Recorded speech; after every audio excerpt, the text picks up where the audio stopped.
ولا بروي دكبه برل برك دقوا حياة أولاد بر ندين دقوا قرا بردن قرا ما راك بسلمان ودبيان بسلمان أم زومتا محمد أم قرآن ما يك بيراقة ما يك كتابة ما يك أم قز بسلمان قبر لا يمربي بردن بس تشكي بيتون برا دوسيا يبن أرناك تستكتي هاي برا برندن ودوسيا تستكتي برا برندن تنبي كاتاقي وانا ما يخذ تعرهقي مسوان نايل ولا قش كربي ويرور بي ولا ما تقوم مصطفى وطريق داداني تقوم مصطفى وطريق داداني إلا قبرا بين برا ما كاتشي وانا هي مزانفن.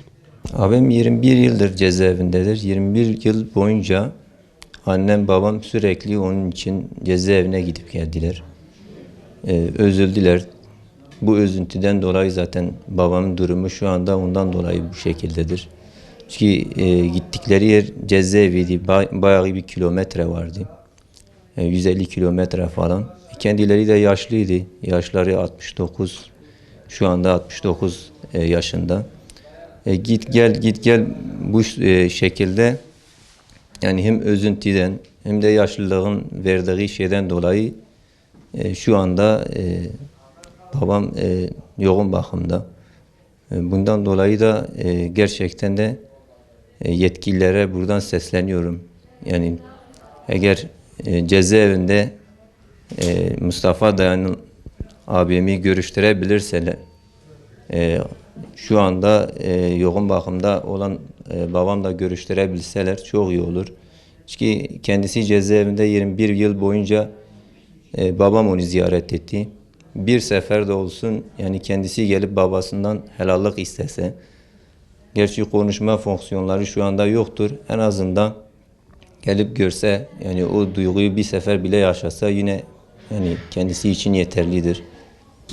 Yani biz daha önce de diğer Yusufilerin ailelerinin söylediği gibi biz yeniden yargılanmak istiyoruz. Yani biz başkasından başka yani sadaka niyetine veyahut da başka şeyler talep etmiyoruz. Sadece yeniden yargılanmak istiyoruz. Yani geçmişe bir baksınlar, bu insanlar niçin cezaevine girmişler? Bu insanlar ne yapmışlar? Bu insanların suçu nedir?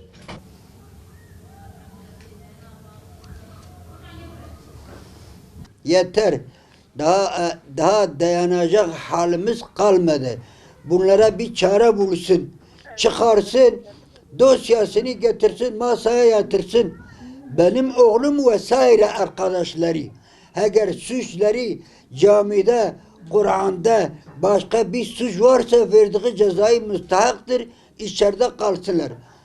Başka ben ne diyeceğim? Madem ki KCK'da vardır, Ergenekon'da vardır, bilmem nelere vardır, çokları hepsi bıraktı. O ki Kur'an için içerideyse hepsine selam ederim, gözlerinden öperim. Bir de gurbetteki olan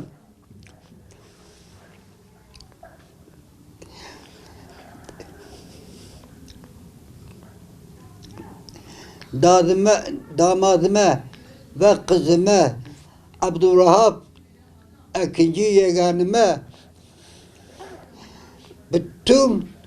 bütün gurbetteki olanlara selam ederim, gözlerini öperim. Günde bir vakit, 5 vakit kıldığımız namaz onlara dua ediyorum.